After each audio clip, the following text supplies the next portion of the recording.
1, 2, 3 berhenti. Yang bergerak akan mati. Semua pasti pernah memainkan permainan ini saat kecil. Namun permainan kali ini justru berbeda. Waktu dimulai. Boneka yang besar mulai menghitung. Seorang pria berambut pirang melaju paling depan. Namun dia berdiri tidak seimbang. Kebetulan boneka itu berbalik. Nomor 324 dikeluarkan.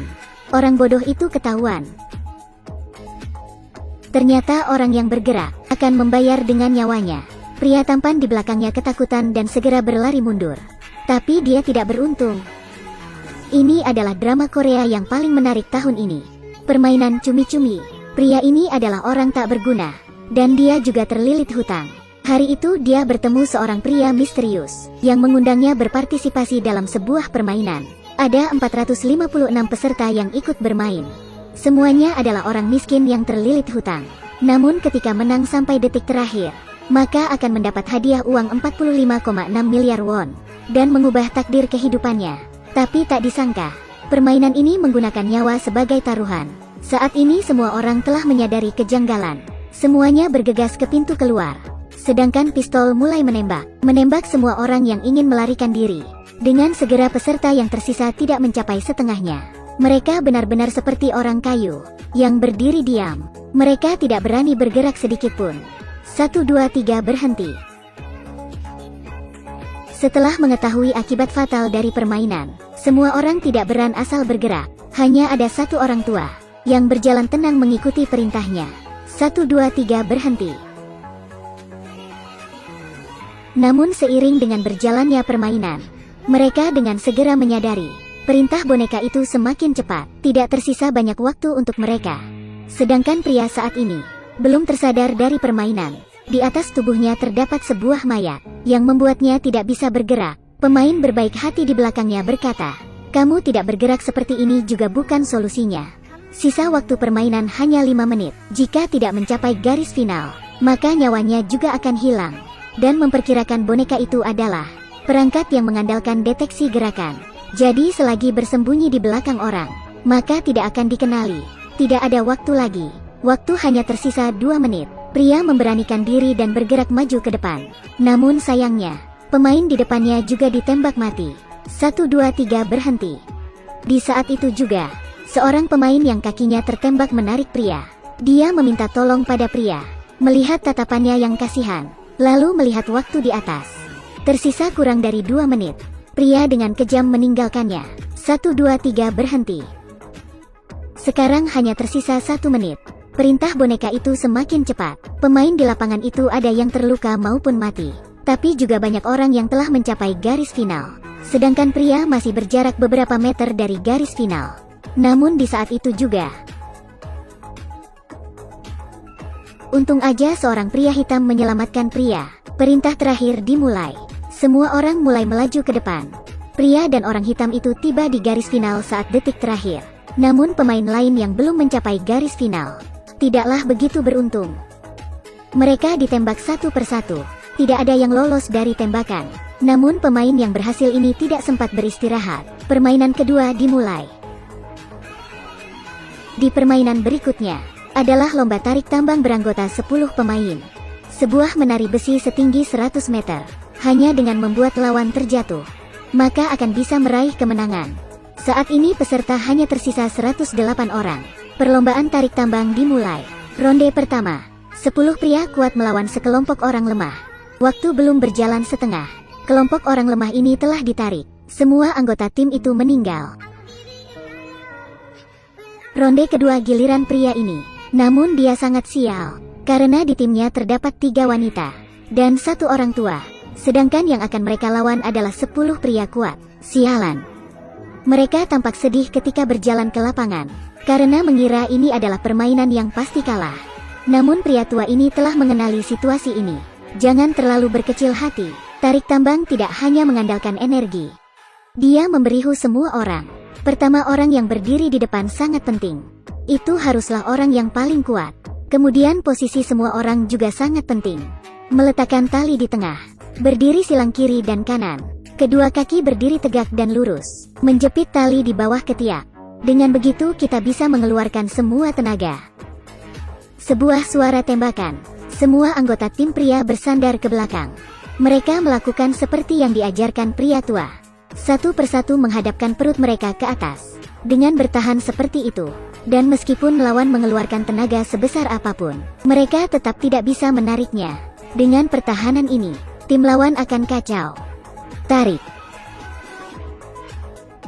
Tim pria kuat dengan segera ditarik. Melihat kemenangan semakin mendekat, namun kekuatan mereka tidak bisa dibanding dengan pria kuat. Tim pria itu dengan segera ditarik kembali, dan formasi awal mereka telah berantakan. Cepat pikirkan cara. Di momen krisis ini, seorang anggota tim menyarankan, di bawah perintah semua orang berjalan 3 langkah ke depan. Tidak ada yang berani mengambil risiko. Namun jika tak dicoba mereka akan segera kalah. Pada momen itu, mereka hanya bisa mempertaruhkan untuk terakhir kalinya. 3, 2, 1.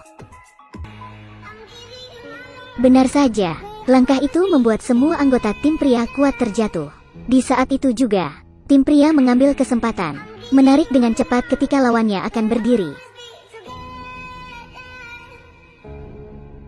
Akhirnya permainan ini berakhir dengan mendebarkan, namun pria belum sempat mengambil napas.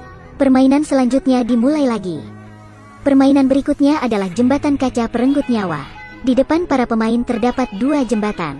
Satu sisi adalah kaca yang kuat, sisi lainnya adalah kaca yang mudah hancur. Pemain bermain berdasarkan urutan nomor. Memilih secara acak salah satu kaca di depan. Jika memilih tepat kaca yang kuat, maka tetap bisa berjalan ke depan.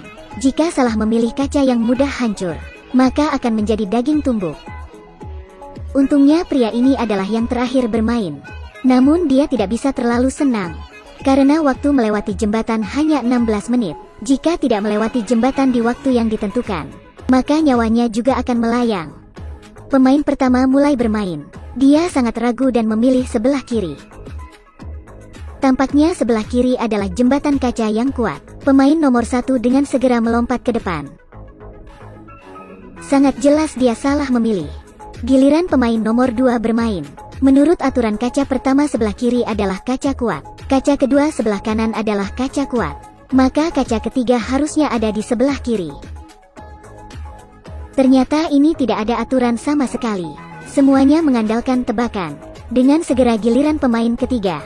Pemain ketiga ini adalah ahli matematika. Dia menghitung di depannya masih ada 15 buah kaca. Kemudian sesuai hitungannya, kemungkinan dia berhasil hanyalah 1/30.000%. Dia memberanikan berlari ke depan. Dengan sistem pengecualian pemain ketiga, pemain berikutnya dengan segera bisa berjalan ke depan. Tapi pemain nomor 4 ini sedikit lupa. Berikutnya sebelah manakah yang merupakan kaca yang kuat? Seorang wanita tua di belakangnya memberitahunya. Sepertinya sebelah kiri. Pemain nomor 4 yang polos itu benar-benar mempercayainya. Dia melompat ke depan. Ternyata sebelah kanan. Sekarang tersisa 11 pemain lagi. Pria itu berpikir dalam hati. Selama semua orang di depannya berjalan 1 langkah ke kaca yang benar, maka dia pasti akan menang. Tapi dia terlalu polos. Saat ini waktu tersisa 10 menit. Jika orang di depannya sengaja mengulur waktu, maka dia hanya bisa menunggu mati. Benar saja pria nomor 6 ini langsung berlutut di tempat, meminta petunjuk dari dewa. Pemain nomor 7 di belakangnya tidak sabar. Dia langsung bergegas ke sebelahnya. Kemudian pemain nomor 6 menangkapnya, dan melemparkannya ke kaca di depannya. Ternyata ini adalah rencananya.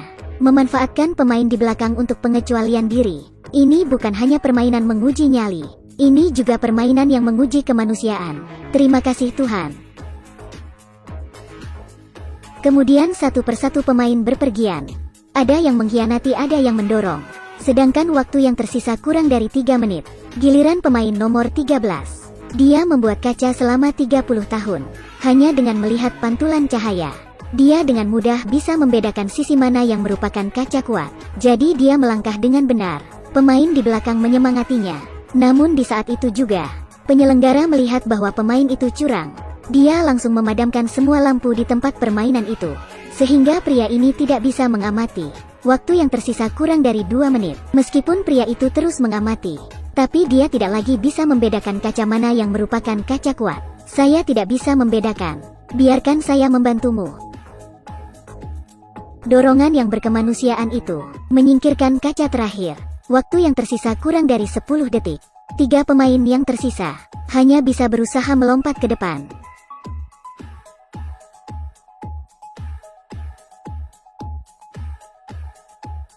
Tapi permainan ini masih belum berakhir. Tiga orang yang selamat ini akan menghadapi tantangan mematikan seperti apa lagi. Sampai jumpa di video